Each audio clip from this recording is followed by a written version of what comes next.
भाजपनं माझं कुटुंब फोडलं, याचा बदला मी योग्य वेळी घेईन, असं हितेंद्र ठाकूर म्हणाले होते. अगदी काही महिन्यांपूर्वी घडलेली ही घटना, त्याचा आज उल्लेख करण्यामागे खरं तर खूप गोष्टी आज घडल्यात. आपण जर सोशल मीडिया पाहिला असेल, वृत्तवाहिन्या पाहिल्या असतील, तर सगळीकडे आज वसई विरारमधल्या राड्याची चर्चा होती.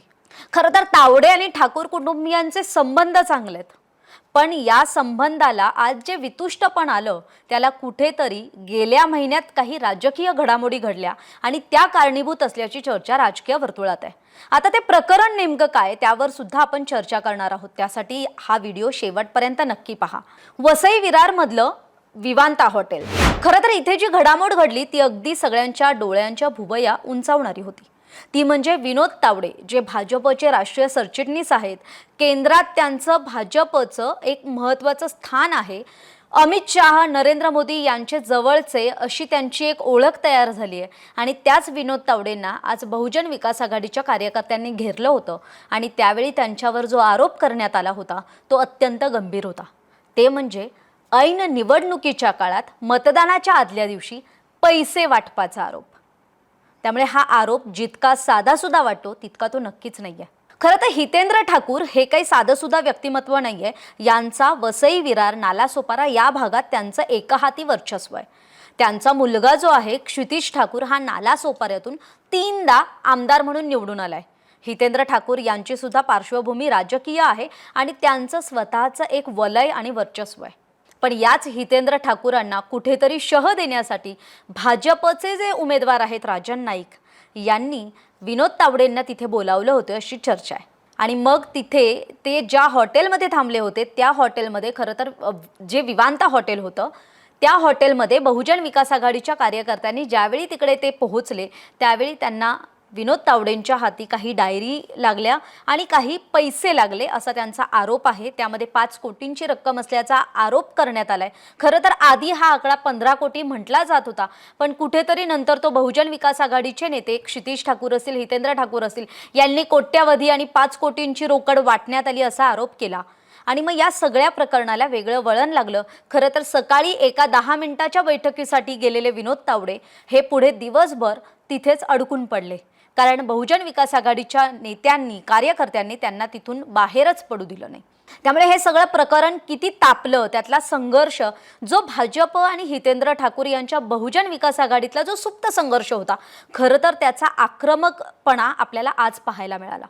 आता याची जी मागची पार्श्वभूमी मी मगापासून उल्लेख करते, तर त्याचा उल्लेख करायला हवा ते म्हणजे गेल्याच महिन्यात एक महत्त्वाची घडामोड घडली. ती म्हणजे हितेंद्र ठाकूर यांचे आतेभाऊ आहेत राजीव पाटील, हे भाजपच्या वाटेवर असल्याच्या चर्चा होत्या. नालासोपारा विधानसभा मतदारसंघातून तेच निवडणुकीच्या रिंगणात उतरण्यासाठी इच्छुक असल्याची सुद्धा चर्चा होती. राजीव पाटील यांच्यावर बहुजन विकास आघाडीकडून अन्याय होत असल्याची चर्चा सुद्धा होत होती.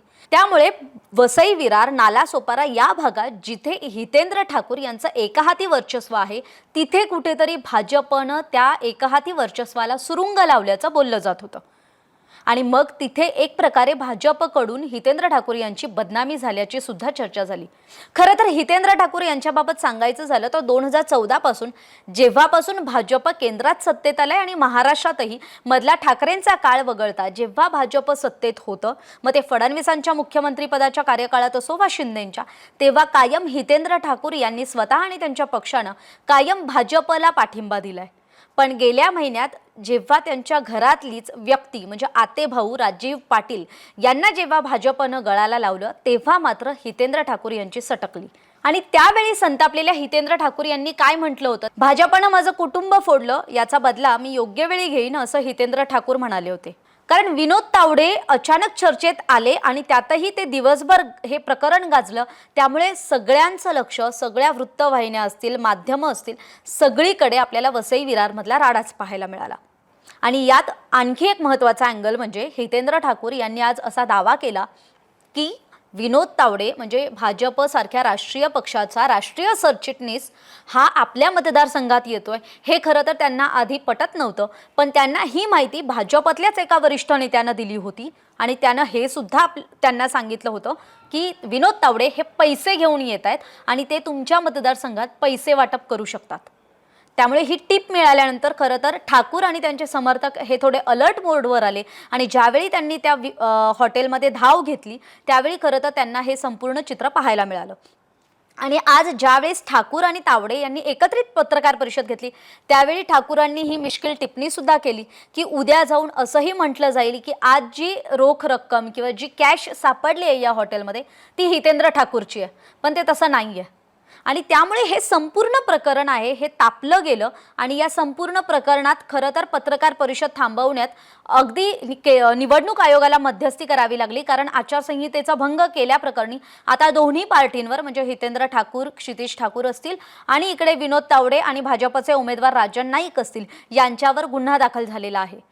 त्यामुळे आता केंद्रीय निवडणूक आयोग असेल, महाराष्ट्र राज्य निवडणूक आयोग असेल, ती या प्रकरणात आता पुढे चौकशी झाल्यानंतर चौकशीअंती काय सत्य समोर येतं हे आपल्याला पाहावं लागणार आहे.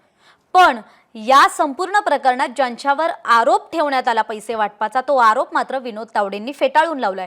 तर भाजपचे प्रदेशाध्यक्ष चंद्रशेखर बावनकुळे यांनी हे षडयंत्र असल्याचं म्हटलंय, कारण महायुतीचा जो विजय आहे तो विरोधकांना पचत नाहीये आणि महायुतीच्या बाजूने असलेलं जे वलय आहे ते विरोधकांच्या पचनी पडत नसल्यानं हे षडयंत्र रचण्यात आल्याचा आरोप आणि त्या ज्या विरोधकांच्या आरोपांना एक प्रकारे उत्तर हे चंद्रशेखर बावनकुळेंनी दिलंय.